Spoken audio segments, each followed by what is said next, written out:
très heureux de vous retrouver. Émission en direct du lundi au vendredi, expertise, analyse, débat pendant près de 50 minutes. Dans Bien dans son job, on va s'intéresser aux travailleurs étrangers.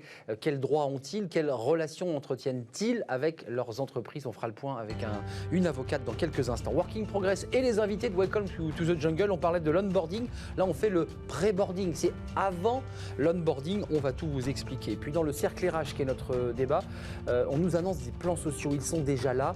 Il y a des entreprises qui recrutent, qui embauchent. Elles seront sur le plateau dans quelques instants. Petite fenêtre sur l'emploi, le télétravail et les cadres. Je t'aime, moi non plus. On va étudier cette analyse de cadre emploi. C'est à la fin de notre émission. Mais d'abord, le journal présenté par Cécilia Sévry. Bonjour Cécilia. Bonjour Arnaud, dans l'actualité, aujourd'hui, en pleine bataille contre Veolia, Suez joue une nouvelle carte, celle de l'emploi. Dans un entretien à Ouest France, Jean-Marc Boursier, directeur général adjoint de Suez en France, prévient 4000 emplois seront supprimés si Veolia réussit son OPA. Pour rappel, Suez, c'est 29 000 collaborateurs sur le territoire. Dans la perspective du projet de Veolia, il faudrait vendre 75% des activités et des collaborateurs de Suez France. Pourtant, Antoine Frérot, le patron de Veolia, s'est engagé à ce qu'il n'y ait pas de suppression d'emplois. Mais pour le directeur adjoint de Suez, cet engagement ne tiendra pas plus de 18 mois, sans parler des conséquences pour les activités qui seront cédées à des tiers. Et puis dans le dossier Bridgestone, Agnès Pannier-Runacher annonce hier un accord de principe signé par Bridgestone et les représentants salariaux. Un accord de méthode qui donne 5 mois pour envisager des scénarios alternatifs à la fermeture de l'usine. La ministre déléguée de l'Industrie a par ailleurs exclu que l'État rentre au capital de l'entreprise. Et aujourd'hui, la ministre accompagne sur place à Béthune la ministre du Travail, Elisabeth Borne, au programme Rencontre avec les représentants salariaux, la direction locale et européenne, mais aussi avec les représentants territoriaux. Pour rappel, 863 emplois sont menacés par la fermeture de l'usine. Et puis on finit avec une note positive. Dès aujourd'hui et jusqu'au mois de février, Boulanger ouvre 1000 postes aux jeunes apprentis et alternants. Le spécialiste en électroménager et multimédia du groupe Mullier se porte bien. C'est ce qu'affirme Emmanuel Descamps, directeur général de l'enseigne à l'AFP. Si Boulanger a perdu la moitié de son chiffre d'affaires pendant le confinement, il l'a doublé dès les premières semaines de déconfinement. Des habitudes d'achat qui vont durer, selon le directeur qui table sur 3,5 milliards de chiffre d'affaires pour 2020, soit plus qu'en 2019. En conséquence, l'embauche des jeunes passe de 300 à 1000 postes dans des métiers divers. Parmi eux, la vente, le marketing, les ressources humaines ou encore le numérique. Voilà pour les informations d'aujourd'hui. Je vous laisse avec Arnaud Ardouin et ses invités.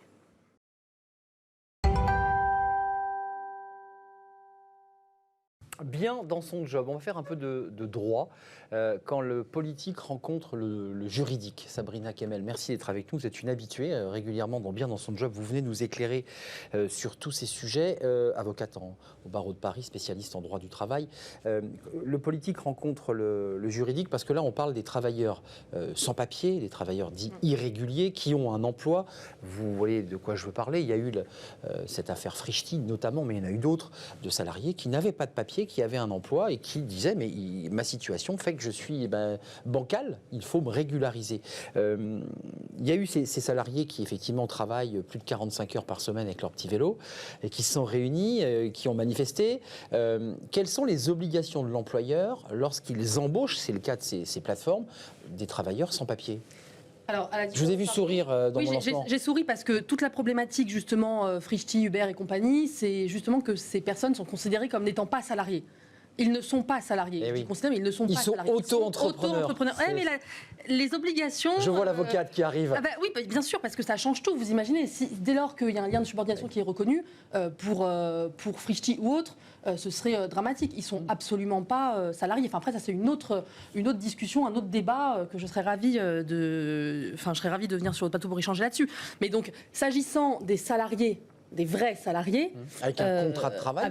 Avec un contrat de travail, exactement, ou sans, parce qu'en fait, avec les salariés étrangers, on voit aussi beaucoup d'usurpation d'identité dans le BTP. Vous voyez, vous venez, vous concluez un contrat, mais en fait, c'est la carte d'identité de votre cousin. Et on voit pas pour avoir des papiers. Pour pouvoir présenter des choses. Pour pouvoir présenter des choses complètement. Donc en fait, quand on embauche un salarié qui n'est pas de nationalité française, oui, l'employeur a des obligations. Il doit vérifier notamment le titre de séjour, la validité du titre de séjour de ce salarié. Il se retourne vers la préfecture.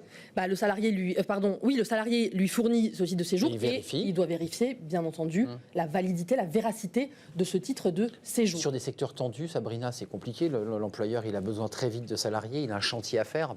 Bon, voilà, on prend un peu ce qui vient, non? Je suis un peu abrupte, mais... Oui, mais c'est justement sur ce type de secteur qu'il y a le plus de problèmes avec les sans-papiers. Il faut pas oublier que derrière, il y a une responsabilité qui est très importante pour l'employeur, parce qu'on parle de travail dissimulé. Vous voyez, derrière tout ça. Donc l'employeur, je veux dire, il ne peut pas s'exonérer. Il faut absolument vérifier ce titre de séjour et vérifier la validité de ce titre de séjour. Alors, excusez-moi de faire revenir le politique dans le juridique, mais Adrien Taquet, qui est un député LREM, avait remis il y a 8 mois, je me souviens, au Premier ministre Édouard Philippe, un rapport de 6 mois de réflexion sur il faut faire travailler ces sans-papiers. Tous ceux qui sont évidemment aux portes de Paris, qui attendent des jours et des jours, il a dit il faut leur donner un emploi. Il y a des secteurs tendus où on pourrait les embaucher. C'est compliqué, ça? Là, je m'adresse à la juriste. Évidemment, c'est compliqué. Alors, on a la circulaire Valls de 2012 qui permet de régulariser, mais pour régulariser, si vous voulez, le temps que ça se régularise, que la situation se régularise, on ne peut pas travailler. Ils sont sans papier. Vous voyez? Donc en fait, pour des employeurs, c'est très compliqué. Et s'il y a un contrôle de l'inspection du travail, en fait, on est retoqué. Mais s'ils avaient un emploi, ça leur permettrait d'avoir des droits et donc de pouvoir justifier le fait qu'ils sont sur le territoire. On se mord la queue, là. Mais exactement. C'est pour ça que c'est un sujet, si vous voulez, qui est hyper délicat. Et vous l'avez bien présenté. On est entre le politique et le juridique. Et moi, j'ai pas mal de clients qui me disent, mais on veut le régulariser. Oui. On vient de découvrir il est très bon, il bosse bien. Il est sans papier, que son titre de séjour, en réalité, était un faux, donc il est sans papier. Qu'est-ce qu'on fait? Donc ça, on va peut-être en parler. Qu'est-ce qu'on fait? Mais de toute façon, nous, on veut le régulariser. Et donc qu'est-ce qu'on fait alors? Qu'est-ce qu'on fait? La loi, il vous dit, moi j'ai un salarié, il est très bon, je suis très content de lui, mais il est sans papier. Qu'est-ce que je fais? Alors, la loi nous impose de rompre le contrat de but en blanc, c'est-à-dire d'un jour à l'autre. Pas d'entretien préalable, surtout pas d'entretien préalable, parce que c'est ça. Pas de lettre de licenciement. Une lettre de rupture. Qui arrive du jour au lendemain, en fait, dans la boîte aux lettres de la personne. Et puis c'est terminé. Il a le droit, alors, selon les cas, mais normalement, il y a une indemnité de 3 mois de salaire. Ça, c'est forfaité? C'est automatique? Forfaitaire. Donc automatiquement, l'employeur... C'est quasi automatique selon les cas, mais en principe, c'est 3 mois de salaire. Un point, parce que vous l'avez vu et vous suivez nos émissions, un avocat est venu nous parler des salariés protégés. Alors c'est très juridique.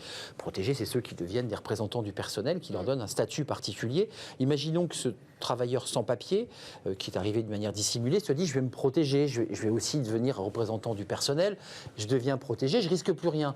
Quel est le droit supérieur auquel c'est son statut de sans papier ou c'est le salarié protégé? Eh bien non, le statut de salarié protégé en fait saute. Voilà, pour dire les choses clairement.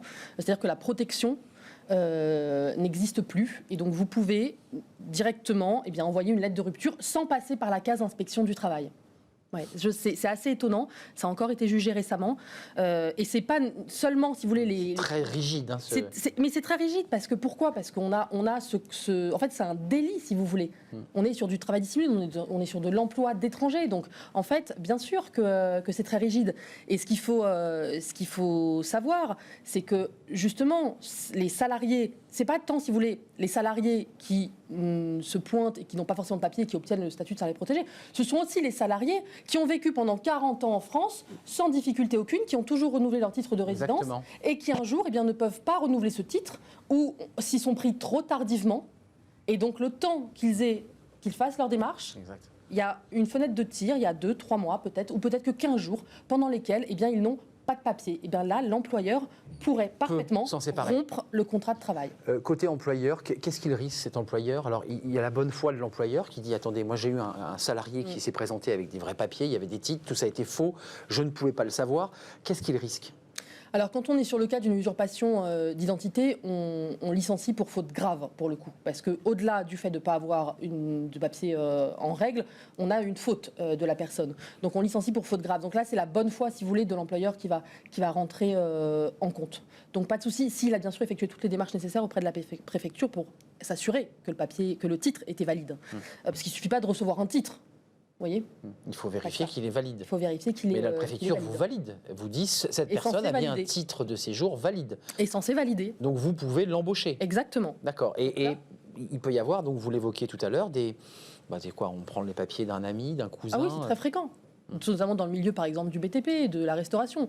C'est hyper fréquent de se retrouver finalement avec des salariés qui, en réalité, il ne va pas s'appeler, si vous voulez, Jean-Marc Robert. Son vrai nom, ce sera, j'en sais rien moi, Jean-Marc Hirsch. Enfin, vous voyez, je vous donne... Mais je vous fais sortir de votre rôle, évidemment, mais c'est toujours intéressant. Vous allez prendre l'uniforme d'un magistrat de la Cour de cassation. Elle est bien faite, la loi, ou pas, sur cette question? Ou alors, il faut la modifier? Il y a des choses que vous, en tant que praticienne, vous voyez modifier? Oui, je crois qu'il y a un point peut-être sur lequel on est un peu trop rigide. C'est que vous voyez, quand un salarié, je l'ai dit, a fait des démarches à la préfecture, mais n'a pas encore à ce rendez-vous pour déposer son dossier, donc il y a vraiment une fenêtre de tir dans la qui est courte. Effectivement, là, il y a un espace. Il y a un espace. Peut-être qu'on pourrait autoriser la suspension du contrat au lieu de, si vous voulez, d'enjoindre l'employeur à rompre le contrat. Mais il y a quand même une tolérance des inspecteurs du travail là-dessus quand les démarches ont été effectuées. Mais s'il n'y a pas de démarche, il faut rompre le contrat. Le droit est rude à l'égard, en tout cas, des travailleurs sans papier. Et dès qu'il y a le pénal qui rentre en jeu, de toute manière, le droit est supérieur, évidemment, à la notion d'emploi protégé, qui est inférieure en termes de force juridique, en quelque sorte. Je pense que ce n'est pas le terme exact, mais c'est ça l'idée. Oui, complètement. Merci Sabrina d'être venue sur le plateau. Vous viendrez nous parler justement des emplois peut-être ubérisés, qui est un autre débat. C'est très intéressant. Voilà, ce ne sont pas des contrats, ce sont en fait des prestataires de services qui, pour certains d'entre eux d'ailleurs, sont aussi sans papier et manifestaient il y a quelques jours devant le siège de Frischti. Merci Sabrina. Merci à très bientôt. La suite de nos programmes Working Progress. Là, on revient au recrutement, à l'entreprise. On en parle tout de suite avec les invités de Welcome to the Jungle.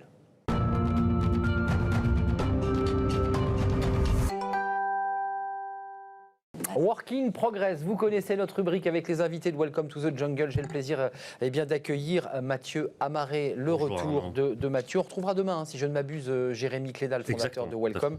Puis vous reviendrez très régulièrement, chaque semaine, les lundis et mercredis pour ceux qui nous suivent.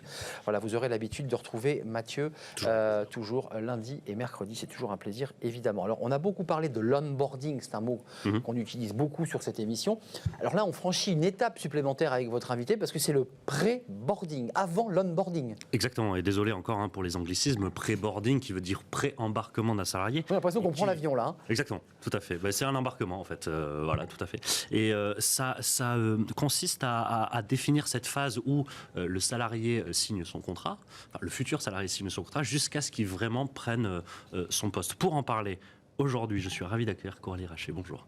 Bonjour Mathieu. Vous êtes directrice générale du cabinet Robert Walters. Robert Walters qui a publié un livre blanc qui dit d'ailleurs un chiffre assez intéressant. 14% des entreprises affirment qu'il est déjà arrivé qu'un candidat ne se représente pas le jour de sa prise de poste, alors qu'il a bien signé son contrat. C'est pour ça, c'est la légitimité de ce sujet-là de pré-boarding. Comment expliquer ce phénomène de no-show, comme on dit, c'est-à-dire le no-show, le ghosting aussi. Ouais, de ghosting. Moi, je dirais le refus d'obstacle. On est devant l'obstacle, puis on n'y va pas. C'est un peu comme le cheval qui ne saute pas. Est-ce que c'est une tendance assez nouvelle, finalement? Alors, on en a pas mal parlé en 2019, quand on était sur un plein emploi des cadres, du ghosting et du no-show. 2020, on continue à parler de ce chiffre. On a aussi dans notre enquête un autre chiffre qui parle de 35% des candidats qui, s'ils avaient aucune communication entre le moment où ils ont signé leur contrat et le jour d'intégration, ne rejoindraient pas la société. Donc, ça reste une déclaration. La réalité, c'est que le contexte, il est quand même assez incertain. Qu'un préavis, ça peut être entre 1 jour et 4 mois. Donc, c'est une période quand même globalement assez anxiogène. Il ne faut pas oublier, pour moi, qu'il y a 3 étapes assez clés dans cette période-là, que les chasseurs connaissent bien. Le premier anxiogène, c'est d'expliquer à son employeur qu'on pose sa démission avec un risque pour le futur qu'il se fasse rattraper, promotion, augmentation, projet. Même si là aussi, on sait que globalement, les gens qui se font racheter dans l'année qui suit se retrouvent de nouveau sur le marché de l'emploi.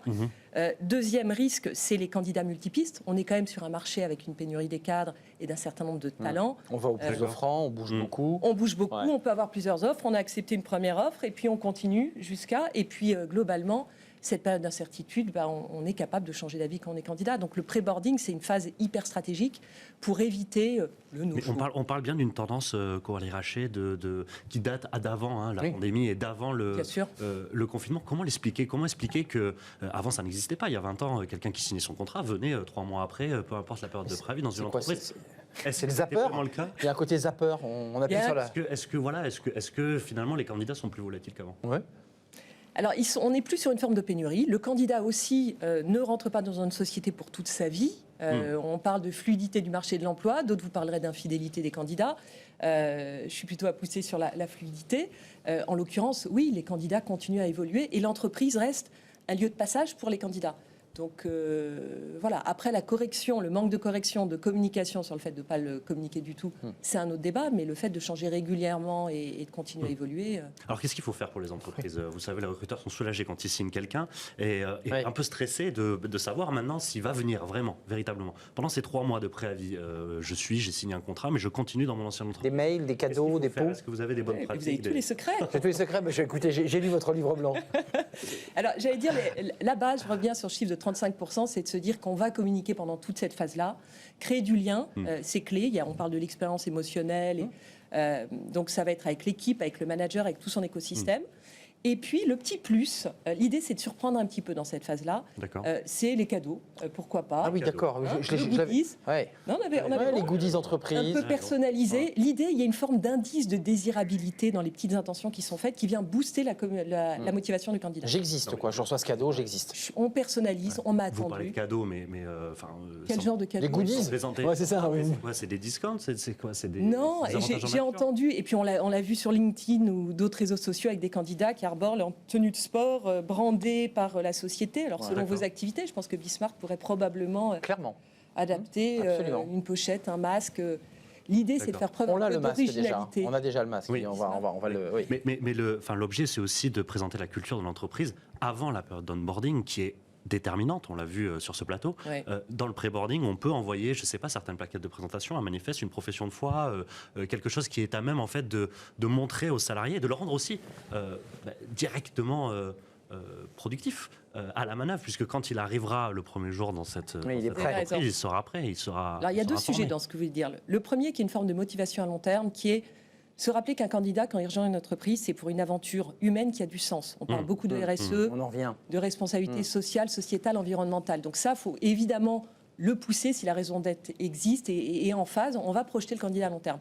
Après, pour ce qui est de la recherche de l'efficience, de l'efficacité, j'allais dire ça a toujours été un peu le cas, ça. D'essayer d'anticiper un certain nombre de tâches administratives. Et on va là un petit peu plus loin pour rendre le candidat opérationnel dès le C'était dévoilement. pas toujours très bien fait d'ailleurs. Les mails, la répétition pour s'avancer sur un gros dossier, etc. La personne peut se sentir aussi un peu prisonnière en se disant c'est bizarre quand même, il me donne déjà du boulot alors que j'ai encore mon ancien emploi. Très bon point. Il ne faut absolument pas confondre C'est un dosage en fait. préavis et période d'essai. On n'est pas là non plus pour filer trop de travail, Ouais. il va y avoir un sentiment d'abus, puis juridiquement c'est un peu limite. Oui. Et de deux, pas non plus pour juger. J'ai entendu un cas récemment d'un candidat qui se retrouvait en période de préavis, on lui a demandé de faire un pitch, et conclusion, l'employeur n'a pas confirmé. Mais attendez, Coralie, les patrons qui recrutent aujourd'hui, qui passent par votre cabinet, disent quand même dans la sociologie de cette jeunesse des milléniums, ils ne savent pas trop pourquoi ils viennent travailler, ils n'ont plus forcément un rapport uniquement au salaire, à l'argent. C'est compliqué ça pour gérer cette nouvelle sociologie, c'est-à-dire que de rentrer dans le cerveau de cette nouvelle génération chassée, c'est complexe. Ça vous demande une adaptabilité, une agilité. De personnaliser, de bien cerner les motivations dès le départ. Encore une fois, le candidat ne vient pas juste pour le métier, il vient pour une entreprise, il vient pour des projets. Et les motivations, elles sont très personnelles en fait. Et je ne sais pas si je vais dans les débats de génération complètement. Je pense qu'il exprime peut-être plus que d'autres générations. Mais en l'occurrence, faut personnaliser cette approche le plus possible. C'est le rôle du manager, des ressources humaines et du cabinet de recrutement, ça peut être assez utile. Bien sûr. Le sujet est éloquent, on a décidé d'en parler aussi aujourd'hui parce que vous dites quelque chose d'intéressant dans ce livre blanc. Vous dites que les cadres sont très très sensibles ou les candidats sont très très sensibles à cette culture du pré-boarding et de l'onboarding, mais finalement elle a un intérêt limité ou en tout cas très très faible de la part des entreprises. Vous dites seulement 10% des entreprises organisent des événements de pré-intégration. Comment faire pour les entreprises pour élargir, exactement. Diffuse M'inviter sur le plateau de Bismarck, c'est déjà une première bonne Ça, c'est une excellente nouvelle, Ouais, absolument. Très, très bonne nouvelle. Plus sérieusement, 10%, ça reste un ratio que je trouve, moi, globalement positif. Oui. Quand même, 10% de ces sociétés vont faire la différence sur cette phase-là. Oui. Qu'avant, peut-être que c'est nouveau. Oui, ça progresse, probablement. Et moi, j'ai l'intime conviction que c'est en train de progresser, que tout virtuel a poussé à beaucoup plus de professionnalisation. et qui vont faire la différence. C'est 10% qui le font. On peut prendre le contre-pied de ce point, de se dire qu'eux vont faire la différence, vont attirer les meilleurs pendant cette phase-là. Mais tout virtuel, c'est-à-dire qu'on a vu des onboarding d'intégration en visio. Ça aussi, c'est une problématique. Donc c'est la même chose aussi pour le pré-boarding. Tout ça se fait à distance. C'est plus compliqué. C'est des phases compliquées, c'est un nouveau monde qui complexifie l'entretien, donc il faut être particulièrement prudent, bienveillant, soigner chaque étape. C'est là où je dis, on a tous été un peu contraints à travailler, à soigner tous ces processus de recrutement et faire preuve un peu de créativité aussi dans cette phase-là, parce qu'on se réinvente, c'est des pratiques que les uns et les autres n'avaient pas. On apprend en marchant. Hein. Cette phase distancielle, ça a exacerbé le phénomène de no-show, de ghosting, comme vous dites Étonnamment, non. Enfin, pas de mon point de vue, pas du constat cabinet de recrutement et Robert Walters. Alors, j'espère qu'on a bien fait notre job, c'est la raison principale. Mais moi, je crois aussi à un autre phénomène qui est venu. On est passé d'une phase de moins d'opportunisme à des recrutements un petit peu plus engagés. Et c'est vrai dans les deux parties. Les entreprises, pour ceux qui recrutaient, mettaient un soin, un engagement hyper fort à sécuriser, à fiabiliser leur recrutement. Oui. Donc je pense qu'assez naturellement, il y a une envie de le soigner. Et pour les candidats, c'est pareil. C'était un investissement globalement assez engageant dans cette période. Donc non, plutôt réduit. D'accord. Avant de nous quitter, votre travail chez Robert Walters, c'est quoi? C'est d'augmenter, de passer de 10 à 20%, c'est-à-dire d'engager les entreprises à le développer. J'imagine que c'est ça votre job, c'est d'accompagner celles qui sont déjà dans le pré-boarding et c'est de leur donner envie aux autres. Oui, de faire ce lien, et j'allais dire, c'est pas que le pré-boarding. Le sujet, c'est tous les processus. Toute la chaîne. Toute la chaîne, et j'allais dire, même quand ils sont là depuis 3 mois, 6 mois, encore une fois, ça s'entretient. Donc oui, c'est le rôle d'un cabinet de recrutement d'avoir cette intermédiation, de le fluidifier et de les accompagner. Merci Coralie Rachet, directrice générale du cabinet Robert Walters. Merci d'être venue sur notre plateau. La suite de nos programmes, Travailler demain, toujours dans notre rubrique Working Progress avec Mathieu Amaré et les invités, l'invité de Welcome to the Jungle. C'est tout de suite.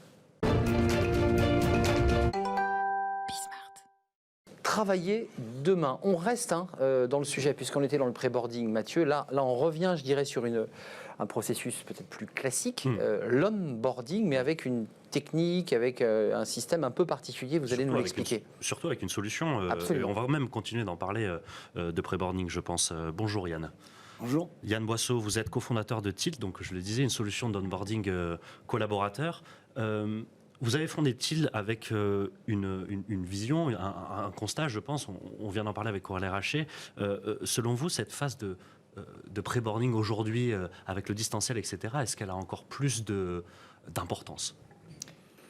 Alors, la partie pré-boarding, en effet, c'est une phase de l'intégration. On en a identifié globalement 3. Il y a avant le premier jour. Souvent, il y a le premier jour et cette première semaine. Et les 3 premiers. Premier jour, on peut s'arrêter. J'ai lu qu'il y avait pas mal de collaborateurs qui, au premier jour, se barraient. Alors, les chiffres, c'est 4%. C'est ça, il y en a 4%. C'est incroyable. Des personnes qui. Premier jour, hop, ils partent. Ouais. Le chiffre qu'on retient, nous, le plus souvent, c'est que 20%, plus de 20% des personnes décident de quitter une entreprise dans les 45 premiers jours. Plus de 20%. Voilà. D'accord. Pour quelle raison? Alors, aujourd'hui, on va dire que quand une personne entre dans une entreprise, donc que ce soit avant le premier jour, ou souvent première semaine et les premiers mois, il y a une image, on idéalise un certain nombre de choses. Alors, les entreprises s'efforcent de plus en plus d'être complètement réalistes sur la réalité de ce qui se passe au sein de leur entreprise. Dans le passé, on a vu beaucoup d'entreprises qui surjouaient un peu la réalité de ce qui était l'intérieur de l'entreprise. L'objectif aujourd'hui, c'est d'être le plus authentique possible, exactement. Transparent, ouais. Donc finalement, parfois le mariage, au départ, quelque chose qui ne matche pas, ça peut être un détail. Moi, personnellement, quand je rentre dans une entreprise, si on m'appelle Yannick ou Diane, ça ne va pas forcément me déranger. Ouais. Par contre, il y a des gens que ça te dérange énormément. Bien sûr. Ils ne connaissent pas mon prénom. Bien sûr. Et bien, pour certaines personnes, on est tous différents. Et l'accueil, c'est quelque chose de très personnel. On sort du cadre professionnel. C'est quelque chose qui est très humain. Alors, ce qui est intéressant avec Tilt, c'est que justement, vous avez personnalisé ou en tout cas, vous essayez de personnaliser cette intention d'embarquer le salarié en tant qu'être humain, en tant qu'individualité, personne singulière, puisque vous proposez aux entreprises de s'inscrire en marque blanche. Expliquez-nous ça, ce positionnement. Alors, en effet, c'est-à-dire que Tilt en soi est une marque. Un collaborateur qui va rentrer demande à des clients comme SNCF ou comme Total, voire Tilt, finalement, eux, ça leur apporte peu. Ce dont ils ont besoin, c'est, admettons, on est aujourd'hui le 21 septembre, on va vous dire que vous êtes embaucher dans une entreprise, vous allez rentrer peut-être au mois de novembre, décembre, voire peut-être janvier. Un mois et demi, 2 mois d'attente. Ouais, c'est ça. Exactement. Donc, quand on ouvre un accès au futur collaborateur, puisqu'en fait, il vient de passer du statut de candidat à futur collaborateur. Il n'est plus candidat, mais il n'est pas encore vraiment collaborateur. Cette phase, en fait, elle est extrêmement importante, puisqu'en fait, c'est ce qui va lui permettre, lui, de l'emmener jusqu'à son premier jour. Nous, on estime qu'un premier jour ne doit pas être un premier jour. C'est-à-dire qu'on connaît le nom de Une ses collègues. continuité. C'est ça, de- c'est ça, bien sûr. Exactement. Donc le côté marque blanche, c'est le fait de l'embarquer dans l'univers de l'entreprise qu'il va rejoindre. D'accord. Et en fait, comme on le fait tous, Une forme de fluidité entre ces deux temps, quoi, que les choses soient assez harmonieuses. exactement, quelque chose qui va gommer toute la partie anxiogène. Ouais, la rentrée des classes en Jour. 6e, Ouais, quoi. bien sûr. Ah, comment je vais- C'est exactement ça. quelle sauce je vais être mangé. Ouais. Enfin, Ouais, bien sûr. Alors, je comprends le point de vue du collaborateur, point de vue entreprise. Comment je m'empare de l'outil? Qu'est-ce que je propose à ce collaborateur dans cette antichambre un peu du recrutement c'est 2 mois où je ne suis en fait pas grand-chose, ou personne plutôt. Alors là, il y a un gros travail de notre part Ouais. en amont, D'accord. de comprendre qui l'on a en face. D'accord. Bien même si on ait des images, Psychologie un peu là. voilà, alors, et de comprendre ce que souhaite véhiculer dans le cadre de l'intégration. D'accord. On peut prendre des exemples qui sont pas des clients à nous, mais si on prend des gens qui veulent rentrer chez Google, Facebook ou Amazon, on ne rentre pas chez l'un ou l'autre pour les mêmes motivations. Au sein de la plateforme, on doit sentir que ici, chez nous, il n'y a pas de télétravail. C'est 9h le matin, 19h le soir, c'est comme ça, c'est pour tout le monde pareil. Pour d'autres entreprises, on va dire, nous, Ah oui. on est extrêmement Vous flexible. citez des GAFA, donc là, Voilà, mais Donc on sait que chez les uns et les autres, c'est pour ça que je donne ces exemples. chacun a ses peintures de guerre en fait. Hein. Exactement. Ouais, ouais. Donc on en parlait avec Coralie précédemment, c'est beaucoup axé sur l'émotion aussi. Là, on n'est pas en train de parler de qu'est-ce que je vais faire, comment je vais travailler, quelle est ma fiche de poste, etc. C'est plutôt quelle est la culture de l'entreprise, qu'est-ce que je vais y trouver, est-ce que je vais faire du full remote, est-ce que je vais être en télétravail, est-ce qu'il y a un baby-foot, est-ce que, je sais pas, est-ce Ouais. qu'on mange bien à la cantine. Comment on s'habille, c'est quoi le dress code, tout ça. C'est vraiment ça, c'est sur les... En fait, alors, c'est ça qui est moi, que je trouve passionnant dans notre métier, c'est-à-dire que le recrutement est une grosse partie du gâteau au sein des directions des ressources humaines. En général, ensuite vient la formation. Ouais. Ça va relativement loin. Entre les deux, ce côté intégration, qu'on soit en pré-boarding ou premier jour ou premier mois, c'est quelque chose qui est 100% humain. C'est basé sur de l'humain. D'accord. C'est-à-dire comment je mets en condition aussi l'équipe qui va accueillir ce Bien nouvel sûr, arrivant, bien sûr. comment j'accompagne le manager, Ouais. qui lui parfois... L'accueil est très important, c'est évident. Et on est sur des valeurs qui sont des choses liées à la confiance. Enfin, il y a une étude Ouais. qui nous parlait beaucoup, que Google avait fait sur justement quelle est pourquoi un collaborateur est performant au sein d'une équipe. Ils avaient pris plus de 160 équipes dans le monde, de minimum 8 personnes. Ils s'attendaient à des choses type empathie, etc. Ce qu'il en est ressorti, c'est que c'était la capacité de l'équipe elle-même à mettre le collaborateur en confiance. Bien sûr, Donc, bien sûr. pas de rétention C'est comme le sport. On en revient à la considération, Arnaud. Mais et Toujours. la considération de Didier Pitley, qui était venu sur notre plateau, qui avait évoqué cette question dans les invités de Welcome to the Jungle. Yann Boisseau, et non pas Yannick, pour pas que vous ne se sentiez pas intégré à notre émission. C'était un plaisir de vous accueillir, cofondateur de Tilde, qui est cette solution, mais qui va au-delà, on l'a compris, de la technique du recrutement. C'est aussi l'humain qui est pris évidemment en compte dans cette application. Merci Mathieu. On se retrouve mercredi. Demain, c'est Jérémy Cléda pour de nouveaux invités. Merci à vous Yann. Et puis la suite de nos programmes, c'est tout de suite après cette courte pause. On s'intéresse, évidemment, on parle des plans sociaux. Bridgestone, on a beaucoup parlé vendredi. Il y a aussi des entreprises qui recrutent. Oui, elles recrutent, elles s'engagent, elles investissent et elles seront sur notre plateau dans quelques instants.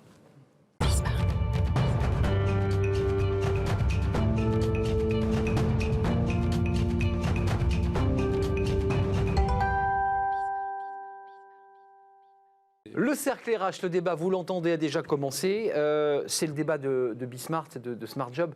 On s'intéresse, alors on a beaucoup parlé des plans sociaux, c'est très anxiogène. On a fait Bridgestone vendredi, bien sûr, et des petites entreprises et des PME, des TPE qui sont en difficulté, mais il y a aussi des entreprises qui recrutent massivement, moyennement. On va les avoir, elles sont avec moi sur ce plateau, puis des entreprises qui inventent le monde de demain. Je vous présente Jérémy Sebac, vous êtes le cofondateur Jérémy de SPV. Evi, qui est une compagnie d'assurance. On en parlera avec vous dans quelques courtiers en assurance. Vous êtes le président régional aussi de Planète CSCA, qui est le syndicat des courtiers d'assurance. Je précise qu'en 2018, arrêtez-moi si je me trompe, vous avez fait plus 120% de croissance, c'est bien ça? Exactement, et on a recommencé en 2019. Et vous avez recommencé en 2019, et vous avez des recrutements en vue pour votre siège, si j'ai bien lu, de Suresnes. Absolument, des recrutements, donc 45 postes ouverts sur l'exercice 2020-2021. Et suite aux acquisitions qu'on a faites, parce qu'on a réalisé 2 belles acquisitions sur les 6 derniers mois, on a prévu aussi d'embaucher en province. À vos côtés, Mathieu Gabet. Bonjour Mathieu. Bonjour. Ravi de vous accueillir sur le plateau. Président de l'agence EPOCA. Alors une agence très transversale, de l'accompagnement, de la communication, de la marque employeur.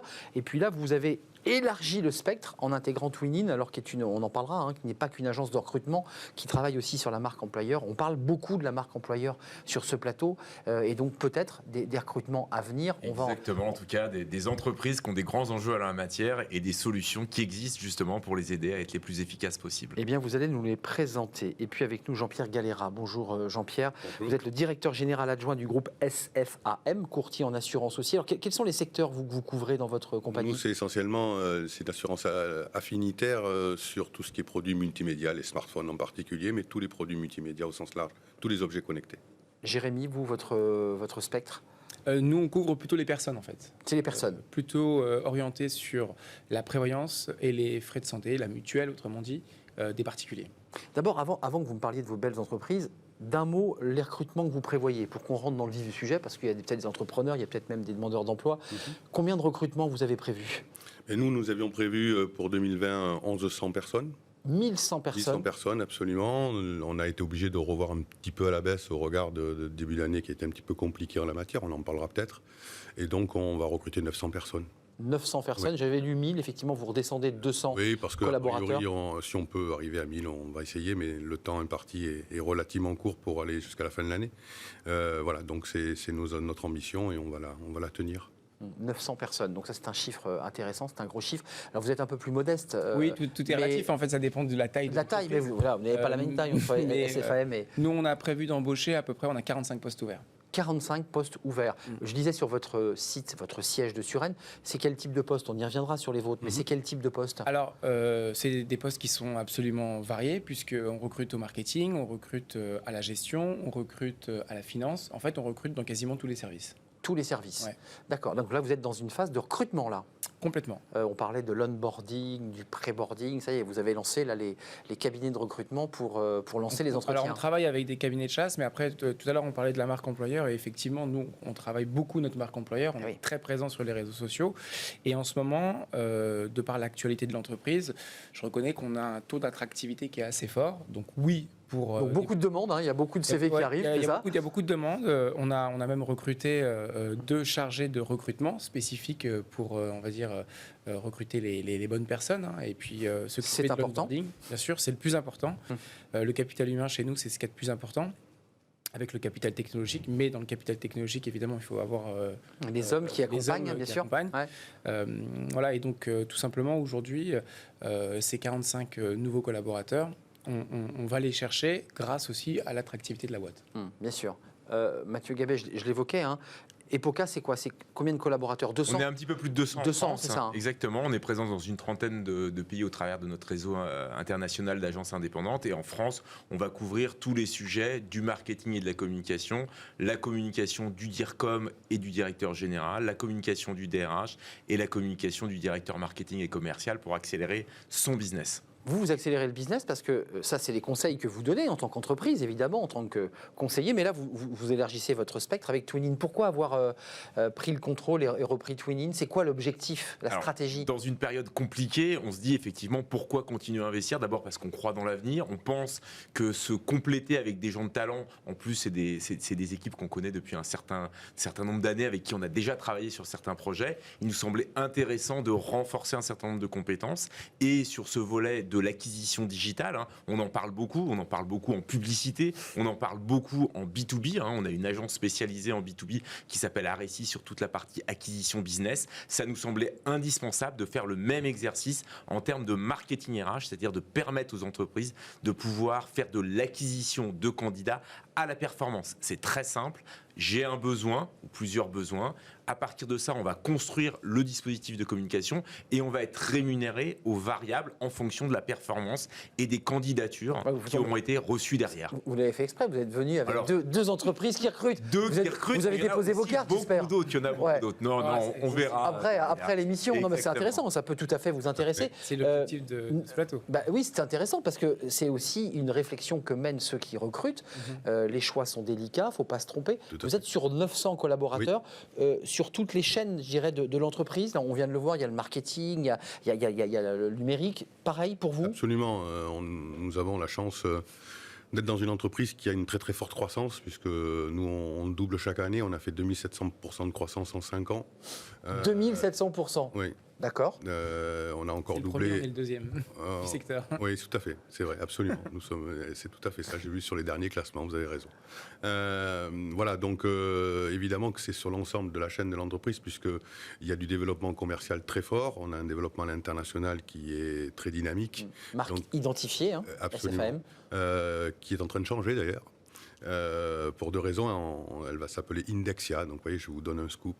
Indexia, c'est fini, on supprime SFAM. va rester une entité de gestion, tout ça pour 2 raisons très simples. C'est joli, Indexia. Oui, et ça a surtout une connotation un peu plus internationale qu'SFAM, Société Française d'Assurance Multimédia, c'est pas tout, ça parle pas tellement en Espagne, ni au Portugal, ni en Italie. L'idée, c'est d'aller chercher... voilà, absolument, donc changement du nom, et puis aussi diversification en termes d'offres, puisque nous avons, et c'est notre cœur de métier, des offres de services d'assurance pour tous les produits multimédia, et nous avons aussi développé d'autres offres de services qui ne sont pas forcément des offres de services d'assurance. On en parlera peut-être d'un mot parce qu'on recrute beaucoup là-dessus également, puisque nous avons fait l'acquisition d'une structure qui offre des services de site internet pour les particuliers. Ça s'appelle Upside. Donc c'est pas de l'assurance, c'est pas de l'assurantiel pur. Absolument. Et puis nous avons aussi développé d'autres types de services, et donc d'où le changement de nom, internationalisation et également diversification. Donc vous êtes en train de vous diversifier, si je comprends bien. Absolument, tout à fait. D'accord. Et c'est la raison pour laquelle, évidemment, aussi, on a des besoins en termes de recrutement. Alors, ces besoins, ils sont sur les fonctions support qui accompagnent la croissance de l'entreprise, bien entendu. C'est ce que je voulais savoir. Donc, effectivement, en termes de DRH, à la direction des ressources humaines, on grossit beaucoup sur les chargés de recrutement parce que, évidemment, en interne, on en a besoin. On travaille aussi pas mal avec un certain nombre de cabinets. Je ne connaissais pas monsieur, mais on va peut-être faire connaissance. Voilà, c'est l'occasion. Et puis, nous avons, évidemment, du développement commercial très fort. Donc, beaucoup de commerciaux, de téléconseillers, de personnes dans le marketing, dans le digital, il faut aller chercher à l'international. Alors, ce qu'il faut savoir, c'est qu'en gros, sur les 900 personnes, nous allons recruter à peu près 600 à 650 personnes en France et le reste à l'international, Espagne, Portugal, Italie, Belgique, où on s'est développé énormément, et puis l'Europe du Nord et l'Europe de l'Est, sur lequel nous sommes en train de regarder notre développement. Voilà. Juste, Jérémy Sebac, Jean-Pierre Galera, je vous pose la question à vous deux. On va commencer par vous, Jérémy, si vous le voulez. Comment on rend des postes en assurance attractifs ? Je le dis avec un peu d'humour, c'est qu'on veut aller chez Google, on veut aller chez Amazon, on veut aller dans ces boîtes un peu fun. Les Millennium cherchent plutôt même des entreprises de l'écologie, du développement durable. Enfin, comment on fait pour dire à un jeune collaborateur, viens dans l'assurance, tu vas t'éclater ? Et je le dis sans a priori. Non, mais vous avez raison, c'est une bonne question. Alors déjà, il faut casser un peu les préjugés. Donc l'assurance et en particulier en fait le positionnement qu'on s'est donné tous les deux sur notre profil de courtier grossiste ou de courtier, on va dire, spécialisé. On n'est pas un assureur classique, traditionnel, comme beaucoup de gens peuvent le penser. L'assurance, c'est pas chiant en fait. Ouais, voilà, faut le dire. C'est même hyper diversifié. J'ai tendance à dire qu'on est un peu victime de notre opacité, malheureusement. Oui. Mais on ne sait pas ce que c'est en fait. Mais c'est un job passionnant. Il faut savoir que moi je connais assez peu de gens en fait qui soient rentrés dans l'assurance et qui en soient sortis. J'y suis rentré en alternance j'avais 19 ans. En alternance, on en a parlé sur ce plateau. Parce que justement on met aussi beaucoup l'apprentissage en avant de très important entreprise. Utile d'avoir des collaborateurs qui sont formés maison. Je suis complètement d'accord. Bah oui. La culture de l'entreprise est très forte et je pense que c'est donc d'une part un secteur qui n'est pas chiant, qui recrute, qui est diversifié. Et parce que justement la culture de l'entreprise dans le groupe est capitale, on arrive ensuite donc à l'exporter et on arrive à faire en sorte que notre entreprise soit visible et attractive. C'est ce que je disais tout à l'heure. L'assurance, c'est pas chiant, dit Jérémy Sebag. C'est comme ça que vous l'avez dit. Vous voyez, il y a de plus en plus de gros mots d'ailleurs sur le plateau de télé, mais enfin, il faut donner aussi envie aux jeunes de dire mais pourquoi pas ce secteur? Parce qu'effectivement, c'est pas le secteur le plus attractif, c'est pas celui qui est le plus demandé. Vous confirmez, je vous donne la parole, mais Et d'ailleurs, vous confirmez c'est pas attractif, Parce c'est que- sûr. On sort le 7 octobre prochain le classement des entreprises préférées des étudiants et des jeunes diplômés. Alors C'est la 7e édition, et donc l'assurance est. L'assurance est très très bas, en dessous de 10% d'attractivité. Hein. À Donc tort, à tort, mais ça veut dire quoi? Ça veut dire qu'il n'y a pas eu un travail qui a été fait par le secteur de manière globale. C'est pas les uns contre On est d'accord, les autres, on est c'est d'accord. les uns avec les autres et avec surtout, parce qu'effectivement, on ne perçoit pas vraiment les métiers qu'il y a derrière. Qu'est-ce que ça veut dire? Ça veut dire qu'il faut mettre en place les plans d'action qui permettent de faire de la proximité avec les jeunes, de leur faire découvrir. C'est très Et juste. Effectivement, les volets d'apprentissage, d'alternance, moi j'encourage toutes les entreprises à se positionner dessus. On n'en faisait pas beaucoup chez Epoca. Chez nous, on en prend aujourd'hui le maximum parce que je pense qu'on a tous un devoir citoyen par rapport à ça. Oui. Et c'est ça qui nous permettra demain de sauver ces 750 000 jeunes qui sortent sur le marché Ouais, en qui ce sont là, moment ils sont et là. qui vont tous se retrouver sinon à Pôle emploi. Je précise, Mathieu, quand même que les secteurs, et on a fait une émission la semaine dernière passionnante, ce n'est pas que la boucherie ou la poissonnerie ou la cordonnerie, secteur de la banque, de l'assurance, des services qui utilisent beaucoup d'alternance, et ce sont les secteurs. Tout à fait. Avec vos mots à vous, Jean-Pierre Galera, donnez-nous envie de rentrer dans un courtier en assurance. Parce que comme ça, de prime abord, voilà, on le voit dans l'étude. Ils le perçoivent pas, en tout cas, c'est voilà, certain. c'est très bas, c'est pas les métiers qui sont les plus plébiscités. Qu'est-ce qui fait qu'aujourd'hui, vous me donnez envie de rentrer dans votre structure et d'aller passer des entretiens? Alors, il y a plusieurs choses, mais effectivement, déjà, première chose, il y a différents types de métiers. Et quand on fait du marketing, ou quand on fait du marketing digital, ou quand on fait du juridique, que l'on soit dans un domaine Je suis d'accord. comme l'assurance ou dans quel C'est le même. Enfin, autre domaine, c'est le même. Moi, j'ai passé beaucoup d'années de ma vie dans le monde des télécoms, qui est plutôt plébiscité, lui, pour le coup, ou un petit peu plus haut. Vous savez, quand vous faites... C'est pas si génial que ça. Ça remonte. Mais vous avez effectivement un certain nombre de métiers qui sont très très comparables avec ce que je vis aujourd'hui. Donc ça, c'est les premières choses. J'ai entendu opacité tout à l'heure chez Oui. Jérémy qui dit finalement c'est un métier, l'assurance, Non, mais on ne sait pas ce qu'il y a derrière. a dit quelque chose de tout à fait vrai. Je pense que quand on voit... Il y a une différence entre les assureurs et les courtiers. Je pense que C'est c'est vrai. deux métiers différents, véritablement. Proche du terrain, on est proche du terrain, on fait du client. bout en bout, on fait la chaîne de bout en bout. Il y a véritablement des choses qui sont vraiment très différentes. Ensuite, on fait du commerce. Beaucoup de commerce, et quand on commercialise des produits de service, il y a effectivement, c'est des métiers commerciaux tout à fait classiques. On fait de l'animation commerciale, donc voilà. Alors effectivement, la réalité, c'est que on a, et ça c'est des choses que vous avez évoquées sur ce plateau déjà par le passé régulièrement. Il y a des difficultés à trouver la corrélation entre nos besoins et justement le marché de l'emploi, ce qui est paradoxal encore plus aujourd'hui.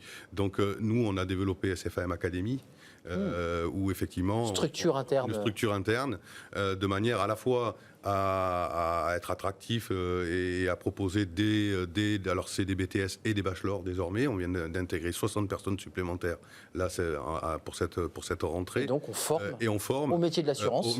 au métier de l'assurance, mais pas que, puisque au métier du commerce, à tous les métiers de Et l'entreprise. du Pas que. digital, j'imagine, puisque vous vous ouvrez vers le... Ce qu'il faut préciser chez SFAM, c'est que nous avons fait le choix d'internalisation de l'ensemble de nos métiers. C'est-à-dire que nous avons dans notre effectif 800 téléconseillers. Ces 800 téléconseillers, Ce ne sont pas des plateformes prestataires. Ils sont internalisés, ils sont dans le pays. Ce n'est pas des métiers forcément les plus attractifs. Donc nous, on essaie de les rendre attractifs. Et il y a un certain nombre aussi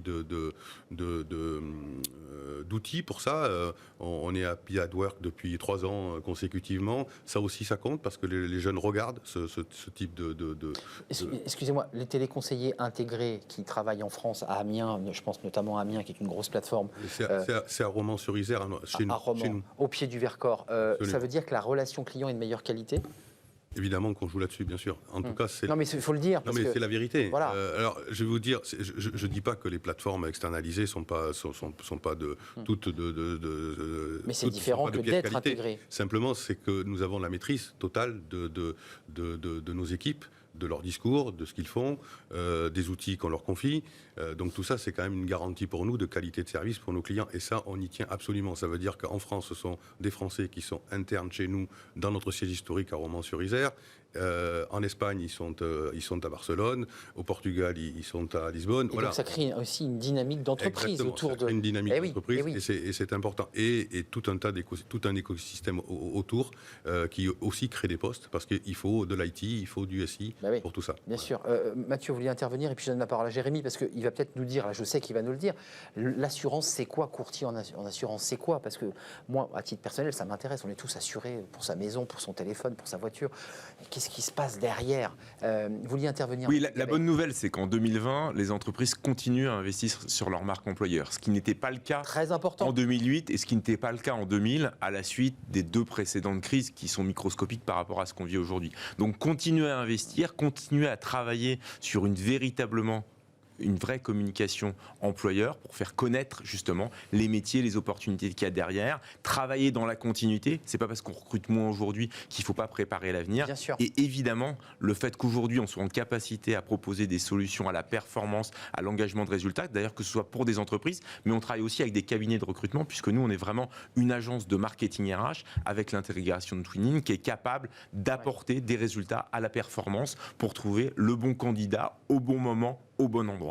Ça c'est intéressant et vous l'avez dit, mais je le redis à votre place, c'est-à-dire que l'idée que vous adaptez vos revenus à la réussite. Exactement, du placement. on fait partie et ça Ouais, fait gagner... c'est intéressant de l'entendre parce que et ça fait gagner du faut temps payer avant aux recruteurs, parfois. voilà exactement, et surtout dans le contexte dans lequel on est, on peut pas se permettre aujourd'hui d'avoir un investissement qui ne donne pas un résultat. Je suis bien payé. Mais donc par on fait en contre, sorte de générer les CV suffisants et nécessaires, et après soit le cabinet de recrutement, soit les équipes en interne vont gérer les candidatures, et nous derrière on va diffuser sur les meilleurs canaux, sur les meilleurs médias en temps réel, avec des équipes de data traders et de la technologie évidemment propriétaire qui a été développée par les équipes de Twinning. Mais oui, c'est très intéressant, puis ça donne aussi envie aux entreprises de se dire, bon voilà, je ne dépense pas trop, et en même temps il y a du résultat. S'il y a du résultat, effectivement, voilà, je rémunère à la hauteur. Jérémy Sebag, encore une fois, sur la marque employeur, sur l'image d'un secteur. Vous êtes des secteurs dynamiques, on l'entend, avec des diversifications chez vous, avec l'idée d'appuyer encore sur l'accélérateur chez vous. L'image de l'assurance en général, au-delà de l'attractivité des postes, n'est pas bonne. Comment on fait pour là aussi dire, voilà, on a besoin de l'assurance, on a encore vu là dans les journaux télé mainstream qu'on allait avoir une augmentation de +1, +2 des polices d'assurance là qui vont augmenter, si j'ai bien lu. Ça aide pas. Et ça aide pas votre image. Donc comment on fait? La crise sanitaire n'a pas aidé le secteur au sens large. Et pourtant vous recrutez, hein, c'est important, hein, vous êtes à fond. On recrute parce ça donne une image qui est pas bonne. On recrute parce qu'il y a de l'activité. Après, je pense que tout à l'heure j'ai entendu effectivement qu'il faut qu'on soit ensemble pour communiquer au mieux pour que le secteur soit plus attractif. Et ça, évidemment, c'est une réalité.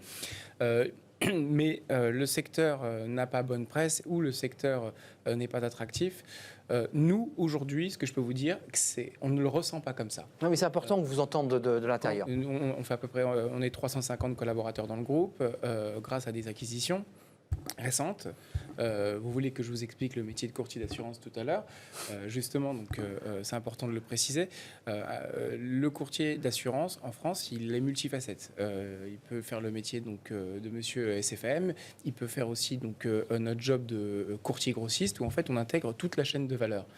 Typiquement, là, on vient de renforcer avec une acquisition qu'on a réalisé, le groupe CGRM, notre gestion. Et je rejoins ce que vous disiez tout à l'heure, c'était important pour nous d'avoir nos équipes de avec vous. Paiement de la prestation en interne au niveau du groupe pour que la chaîne de valeur soit maîtrisée.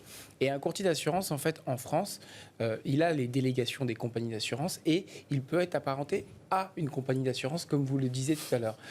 En réalité, on ne l'est pas. On fait tout le job de la compagnie d'assurance. En back-office. En back-office. C'est ça. Notre marque, en fait, nous permet justement de pouvoir être très visible. Et ensuite, on travaille sur cette marque par rapport... Et qui est distribuée par des vitrines connues. Distribuée par des courtiers partenaires ou alors tout simplement online, parce qu'effectivement, le digital aujourd'hui... Bah oui, on peut l'avoir en direct, bien sûr. Et oui, vous avez raison. Le digital est très présent dans notre secteur.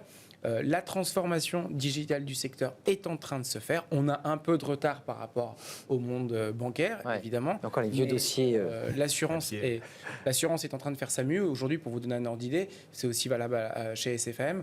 On signe entre 300 et 500 nouveaux contrats online à travers donc, nos portails digitaux. On est aussi propriétaire de nos systèmes d'information. On a compris très vite, comme vous, que l'informatique, le digital, data, il fallait que ce soit mais bien à la sûr. maison. Mais oui. Mais oui. Et techniquement, quand on recrute des profils qui sortent de très grandes SS2I ou alors de FinTech ou d'InsurTech. Elles viennent aussi chez nous parce qu'on développe sur des systèmes qui sont modernes.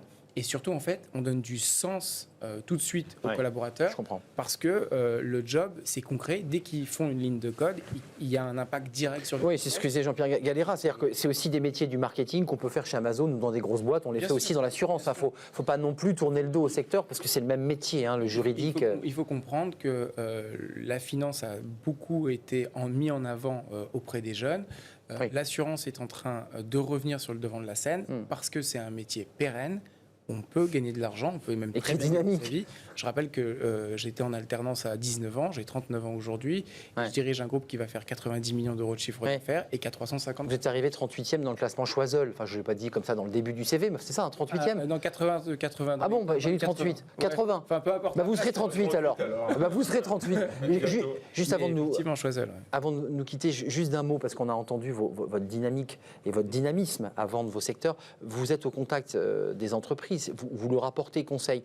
Il y a de l'inquiétude au-delà des secteurs de l'assurance qui visiblement se portent plutôt bien. Alors, premier élément, d'abord, je voudrais insister sur la responsabilité des écoles et des universités sur le fait de faire connaître les métiers et les opportunités. Et oui. Moi, je suis affligé de voir dans l'étude qu'on va sortir le 7 que le luxe sort avec 40% d'appétence auprès des 20-30 ans. Alors qu'il y a très peu de métiers dans le luxe et que la majorité de ces jeunes sont totalement inappropriés à ces métiers-là. Donc, on travaille avec un certain nombre d'écoles qui ont une responsabilité sociétale par rapport à ces sujets-là. Et donc, il faut qu'elles continuent à faire connaître les métiers et les opportunités. Après, du côté entreprise, effectivement, on a à peu près 300 clients qu'on accompagne sur tous leurs sujets de marque employeur, de communication de recrutement, de relations écoles, de politique handicap et diversité. Et là, en 3 mots, inquiétude ou pas? Alors, inquiétude, oui, bien sûr, parce qu'il y a moins de postes. Maintenant, encore une fois, ils continuent à travailler sur ces sujets de marque employeur. Et il y a beaucoup de secteurs qui vont bien. Le bricolage va très bien. On travaille avec Brico Dépôt. Ça cartonne.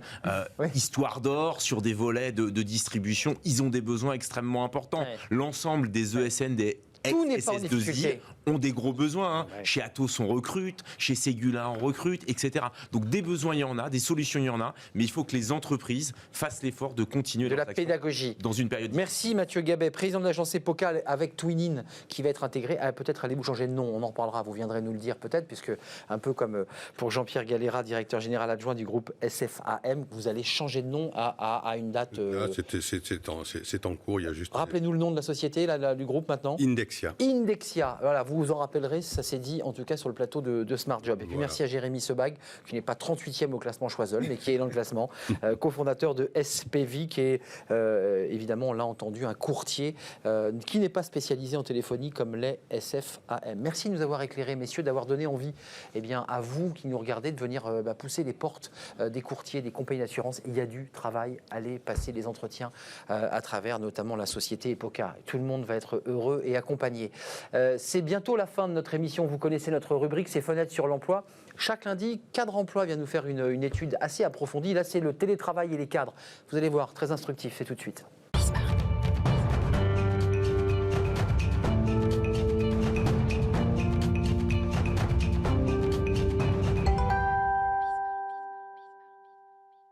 Cadre emploi, avec cette fois-ci, vous êtes déjà venu, oui. Élodie Franco-Dacruz, responsable des études chez Cadre emploi. On a beaucoup parlé des déplacements géographiques, du transport, du verre, les cadres en ont ras-le-bol de Paris. Là, c'est différent, parce que vous les avez interrogés, je dirais presque, on est rentré un peu dans le cerveau des cadres, et on va s'intéresser à cette relation pendant le confinement. Là, il y a des choses intéressantes. Qu'est-ce qu'ils vous ont dit pendant le confinement? Il y a des chiffres intéressants. Alors, au regard de toutes les études qu'on a pu mener durant la période de confinement et après, et aussi avant bien sûr, on a remarqué qu'il y avait de réelles tendances qui se renforçaient auprès des cadres, notamment celle du télétravail. Voilà. Pendant la période de confinement, les entreprises ont été contraintes de mettre en place massivement le télétravail. les cadres y ont pris goût et aujourd'hui, ils semblent ne plus avoir autant d'intérêt à se déplacer, à se rendre sur leur lieu de travail. Et 67% d'entre eux déclarent développer un intérêt grandissant pour le télétravail, notamment occasionnel. Alors c'est intéressant, il n'y a que 6% qui étaient en travail en open space, donc ça c'est considérablement réduit.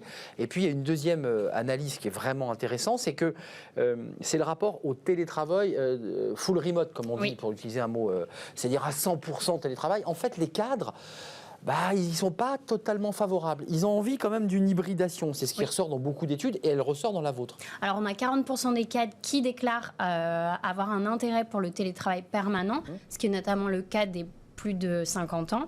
En revanche, quand on regarde un petit peu sur les profils les plus jeunes, donc les moins de 35 ans, eux déclarent plutôt un intérêt pour le télétravail occasionnel, ce qui montre là bien une nécessité de continuer à garder un lien avec ses collègues, avec son manager, etc. Et en dehors de ça, le télétravail, aujourd'hui, c'est un des éléments qui permet le maintien de l'équilibre vie pro-vie perso dont on a tant parlé. Que les cadres ont découvert, parce qu'avant c'était tête dans le guidon, au boulot toute la journée, et là ils ont découvert un autre rythme. Tout à fait, on a découvert un nouveau mode de travail, on s'est habitué à travailler autrement, et c'est un rythme que les cadres semblent avoir envie de garder avec la période de confinement qu'on a vécue. Et puis finalement, cette tendance d'avoir recours au télétravail qui était déjà présente semble s'être renforcée avec cette période de confinement qu'on a vécue, qui était plutôt inattendue, mais qui du coup a accéléré le recours au télétravail dans les entreprises. Alors Élodie, c'est intéressant, il nous reste 1 minute 30, le confinement c'est fini, on ne nous en parle plus d'ailleurs, maintenant c'est des clusters. Qu'est-ce qu'il en sort? On est sorti, les cadres ont repris leurs activités, est-ce que le télétravail est redescendu ou il est resté très haut encore? Alors on reste à un niveau de télétravail, de recours au télétravail assez élevé, on a 74% des cadres aujourd'hui qui continuent à effectuer du télétravail, que ce soit de façon permanente ou occasionnelle. Pourquoi? C'est vrai, on nous dit sur le plateau là. Parce qu'aujourd'hui, c'est un élément qui permet d'avoir plus de flexibilité dans l'organisation de sa journée. Donc, comme je le disais, un élément qui favorise le maintien équilibre vie pro-vie perso. Et en dehors de ça, dans le contexte actuel, le recours au télétravail, en tout cas le fait de privilégier le télétravail notamment occasionnel, permet aussi de s'éviter toutes les contraintes sanitaires auxquelles on fait face aujourd'hui lorsqu'on se rend sur son lieu de travail. Avant de nous quitter, Élodie, ça a une incidence pour la productivité de l'entreprise. Moi, j'ai vu des études de la NDRH qui va présenter son étude annuelle là, dans quelques jours. La productivité était bonne, donc les entreprises n'ont pas eu à se plaindre. De ce qu'on a pu constater, la productivité n'a pas été impactée. En tout cas, je pense que la période de confinement a fini de convaincre les managers qui pouvaient être réfractaires au télétravail. Ce qu'on remarque en revanche, c'est qu'on travaille différemment. On a une journée de travail qui est beaucoup plus séquencée. On va être très concentré pendant 2 heures. Puis on travaille mieux, dit-on même. Voilà. Je sais pas. Ça reste à voir. Ça reste à voir. Ça reste à voir. Bon, d'accord. Tant que c'est du télétravail choisi, tout va bien. Quand c'est du télétravail subi, ça devient une catastrophe. Évidemment, attention, le diable est dans les détails. Avec les enfants, sans le mettre de côté. Voilà. Après, il y a un débat évidemment sur les horaires de travail, l'idée de pointer dans les coworking qui revient finalement au même, puisqu'il faut être à un poste de travail sans en bouger. C'était des sujets d'ailleurs qui sont sur la table avec les partenaires sociaux. Élodie Franco Dacruz, merci. Vous reviendrez peut-être lundi prochain, je ne sais pas si ce sera vous ou Julien Breuil qui est l'habitué de l'émission. C'était un plaisir. Merci à vous de m'avoir accompagné jusqu'à la fin de cette émission. Vous avez réagi parce que vous êtes concerné évidemment, vous en tant qu'individu et chef d'entreprise, évidemment à cette question du télétravail. Merci à vous qui nous regardez. Merci aux équipes techniques qui m'aident à préparer l'émission et à Fanny Griesmer, que je n'oublie pas. On se retrouve demain, l'émission est quotidienne, pour de nouvelles aventures. D'ici là, portez-vous bien. Bye bye.